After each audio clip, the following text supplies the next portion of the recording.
तुम्ही उद्याच HbA1c नावाची तपासणी करा किंवा तुमची जेवणाच्या आधीची जेवणाच्या नंतरची साखर आवर्जून तपासून बघा. जास्त खर्च येत नाही. भविष्यामध्ये तुमच्या शरीरामध्ये जास्तीची साखर वाढून जे कॉम्प्लिकेशन होणार आहे, जे आजार होणार आहेत, त्याच्यापेक्षा तर कित्येक पटीनं ही तपासणी स्वस्त आहे. ती जर केली तर तुम्हाला लगेच लक्षात येईल की तुमच्या शरीरामध्ये साखरेचं नियंत्रण व्यवस्थित ठेवलं जातंय का नाही. जर तुमचा HbA1c 6, 6.5, 7च्या आत असेल तर म्हणायचं की तुम्ही अजून तरी सेफ आहात. तुम्हाला अजून जास्त काळजी घ्यायची गरज आहे. 6च्या आत असेल तर तुमचं डायबिटीसचं कंट्रोल चांगलं आहे. 6.5, 7 किंवा 7.5 पर्यंत तुम्ही प्री डायबिटिक आहात, तेव्हा तुम्ही मी सांगितलेले उपाय जर केले तर अगदी 1 महिन्यामध्ये तुमचे हे रिपोर्ट नॉर्मल होण्यासाठी मदत होऊ शकते. मात्र हे सगळे उपाय तुम्ही औषध समजून करायचे आहेत. हे मात्र तुम्ही डोकं ठिकाणावर ठेवून कान उघडून ऐका. आणि जर हे HbA1c 8, 9, 10च्या पुढे असेल तर अशा वेळी मात्र तुम्हाला मधुमेह तज्ञाचा आवर्जून सल्ला घ्यावा लागेल. काही औषध उपचार आणि जीवनशैली, आहार याच्याकडे नियंत्रण ठेवून हा देखील तुम्हाला रिव्हर्स करता येऊ शकतो. कारण तो फक्त आणि फक्त तुमच्या चुकांमुळे, तुमच्या आहारामुळे आणि तुमच्या व्यसनामुळे, तुमच्या जीवनशैलीमुळे, तुमच्या ताणतणावामुळे झालेला आजार आहे. जेव्हा तुम्ही ह्या सगळ्या गोष्टी दुरुस्त करता तेव्हा तो दुरुस्त होण्यासाठी 100% मदत होऊ शकते. तुम्ही माऊली फक्त करून बघा. मी प्रामाणिकपणे तुम्हाला सांगतो, तुमच्या रक्तातील साखरेवरती हळूहळू तुम्हाला नियंत्रण ठेवण्यासाठी 100% मदत होईल. खास करून टाईप 2 डायबिटीस मध्ये मी सांगितलेले उपाय जे आहे ते तुम्हाला 100% मदत करतीलच. आणि जेवणाच्या आधीची साखर जर तुमची 140, 150च्या वर असेल आणि जेवण केल्यानंतरची साखर ही 180, 200च्या वर असेल तर अशा वेळी देखील तुम्हाला सावध होण्याची आवर्जून गरज आहे. आता पाहूया ही रक्तातील वाढलेली साखर नैसर्गिकरित्या कंट्रोल करण्यासाठीच्या 5 सोप्या घरगुती ट्रिक्स आहे. सगळ्यात पहिली ट्रिक आहे ती फक्त आहाराच्या बाबतीमध्ये आहे. म्हणजे काय करायचंय, तुमच्या दररोजच्या सध्या घेत असलेल्या आहारामधली भाकर, भात आणि चपाती याचं प्रमाण तुम्हाला निम्म करायचंय. म्हणजे दिवसभरामध्ये जर तुम्ही 3 चपात्या किंवा 3 भाकरी खात असाल तर त्याचं प्रमाण तुम्हाला निम्म्यावर करायचंय. म्हणजे 1.5च करायचंय. तुम्ही म्हणाल 1.5 खाल्ल्यानंतर आमचं पोट कसं भरल, तर त्याची देखील व्यवस्था मी केलेली आहे. त्याच्यासाठी तुम्हाला ती जागा जी भरून काढायची, तुम्हाला कमी केलेल्या चपाती, भाकरी, भाताची, ती कशाने भरून काढायचे, सॅलडनी, काकडी, टोमॅटो, बीट, गाजरचे 2-2 पीस तुम्ही घ्या. तुम्ही म्हणाल बीटनी शुगर वाढते का, तर अजिबात नाही. बारीक 2 जे काप जर तुम्ही घेतले तर नक्कीच नाही. कारण याच्यामध्ये नैसर्गिक साखर आहे, याच्यामध्ये इतर पोषक तत्व आहे, खनिज आहेत,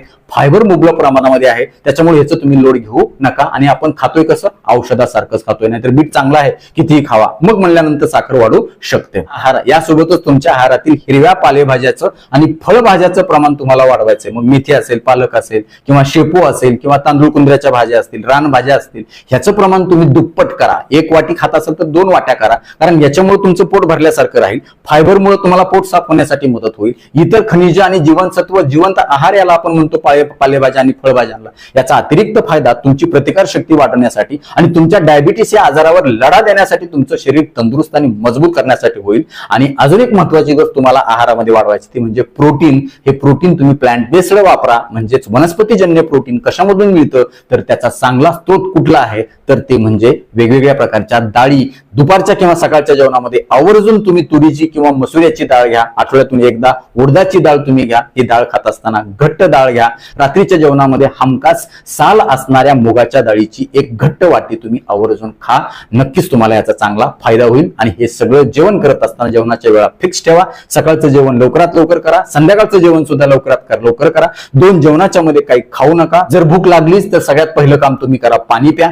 जर पाण्यानं भूक नाही लागली तर तुम्ही साय काढलेलं दूध घ्या. त्यानं भूक नाही भागली तर काय थोडेफार सॅलड किंवा मखाना किंवा फुटाणे सालीसहित बिनमिठाचे तुम्ही घेऊ शकता. रात्रीचं जेवण 7च्या आधी आवर्जून करा, जेणेकरून तुमची सकाळी उपाशी पोटीची साखर नियंत्रित येण्यासाठी मदत होईल. आणि आहाराच्या बाबतीमध्ये अजून एक महत्वाची गोष्ट म्हणजे रात्री 1 चमचा मेथी दाणे तुम्ही भिजू घाला 1 ग्लास पाण्यामध्ये. सकाळी उठल्यानंतर ते पाणी पिऊन टाका आणि हे मेथी दाणे बारीक चावून खा. किंवा ह्याच मेथी दाण्याला तुम्ही मोड आणून घ्या.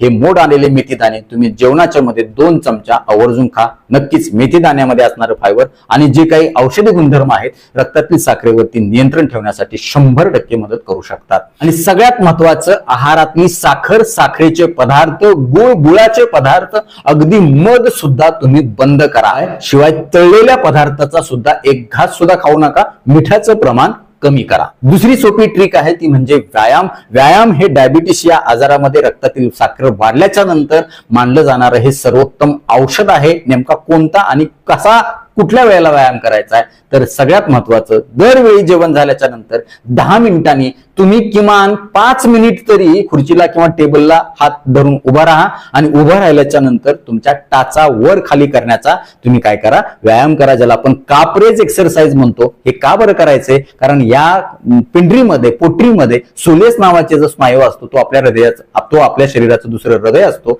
आणि अभ्यास असं सांगतो, विज्ञान असं सांगतं की जास्तीची साखर तिथं जमा होण्याची शक्यता असते आणि हीच साखर वारंवार तिथं रक्तामध्ये सोडली जाते. हिचा वापर वेळीच जर आपण या कापरेज एक्सरसाइजच्या माध्यमातून केला तर रक्तातील साखर अचानकपणे स्पाइक होणार नाही, वाढणार नाही. हे झालं 10 मिनिटांनंतर करण्यासाठीचा 5 मिनिटाचा व्यायाम. आणि जेवणानंतर अर्ध्या तासाने तुम्हाला किमान 100 पावलं तरी चालून यायचंय. हे देखील खूप उत्तम मानलं जातं. माऊली फक्त तुम्ही करून बघा. 1 महिन्यानंतर मला तुम्ही स्वतः कमेंट करून सांगाल की डॉक्टर, आमच्या रक्तातील साखर जेवणाच्या आधीची आणि जेवणाच्या नंतरची कमी झाली. आमचा HbA1cचा रिपोर्ट आम्ही केला तर पहिल्यापेक्षा बऱ्यापैकी कमी आला. हे तुम्ही स्वतः आम्हाला कमेंट करून सांगाल. कारण ह्या सांगोवांगीच्या गोष्टी नाहीत किंवा ही जादूटोना नाही.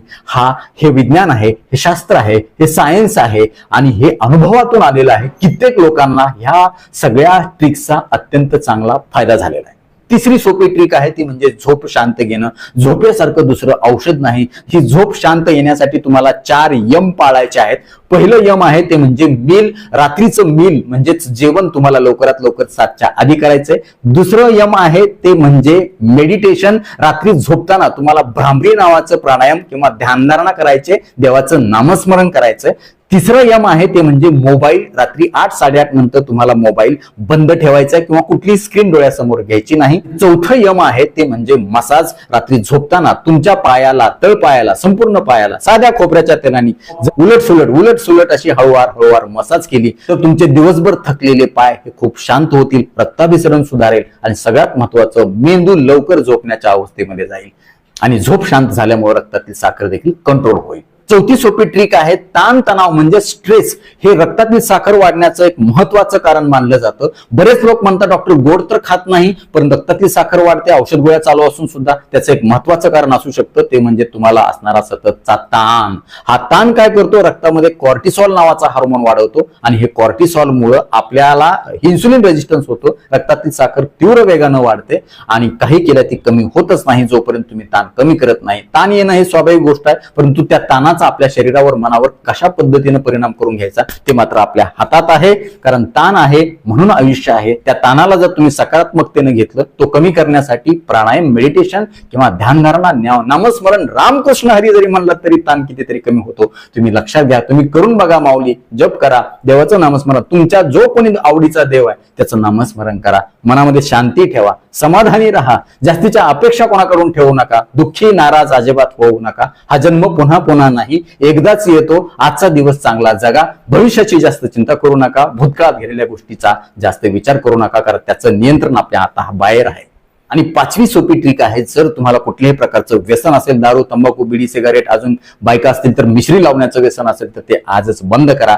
कारण ही सगळी व्यसनं रक्तातील साखर, डायबिटीस आजार वाढवणारी आहेत, त्याचे कॉम्प्लिकेशन वाढवणारी आहेत. म्हणून ह्या सगळ्या गोष्टी तुम्ही आवर्जून करा. तर मित्र ही सगळी शास्त्रोक्त माहिती तुम्हाला कशी वाटली आम्हाला कमेंट बॉक्समध्ये आवर्जून कळवा. आता वेळ झालेली आहे शिट्टीच्या गाण्याची. मी शिट्टीतून गाणं म्हणून दाखवणार, ते गाणं कुठलं आहे हे आम्हाला कमेंट बॉक्समध्ये आवर्जून कळवा.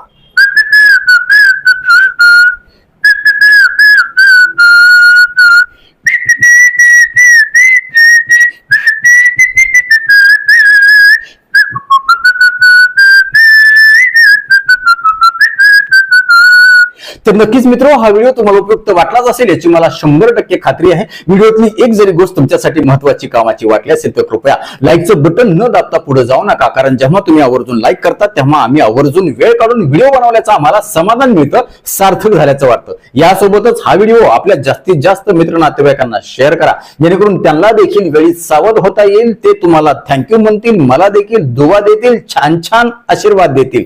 यासोबतच आरोग्याच्या बाबतीमध्ये तुमच्या मनामध्ये काही प्रश्न शंका असतील आणि माझ्याकडून तुम्हाला वैयक्तिक सल्ला, मार्गदर्शन, उपचार हवे असतील तर खाली दिलेल्या व्हॉट्सअप नंबरवरती आम्हाला हाय किंवा नमस्कार असा मेसेज पाठवा. यासोबतच आपल्या या आरोग्य विषयक कामाला तुम्हाला खरंच मनापासून सपोर्ट करण्याची इच्छा असेल तर आजच आपलं चॅनल जॉईन करा. परत एकदा जाता जाता आठवण करून देतो, विनंती करतो, जर चॅनल सबस्क्राईब केलं नसेल तर आता लगेच सबस्क्राईब करा. आपल्या मित्र नातेवाईकांना देखील आवर्जून सबस्क्राईब करायला सांगा. कारण तुम्ही केलेलं सबस्क्रिप्शन, तुम्ही केलेल्या लाईक्स आणि तुम्ही केलेल्या छान छान कमेंट्स हेच आमच्यासाठी टॉनिक असतं. ज्या टॉनिकच्या बळावर जोरावर या पुढच्या काळामध्ये आम्ही अजून चांगले आरोग्यविषयक शास्त्रीय माहिती देणारे व्हिडिओ बनवू, त्यासाठी आम्हाला प्रेरणा मिळेल. तुर्तास आजच्या व्हिडिओमध्ये इथंच थांबूया. लवकरच भेटूया नवीन व्हिडिओमध्ये नवीन विषयासह. तोपर्यंत आनंदी रहा, निरोगी रहा. धन्यवाद. रामकृष्ण हरी माऊली.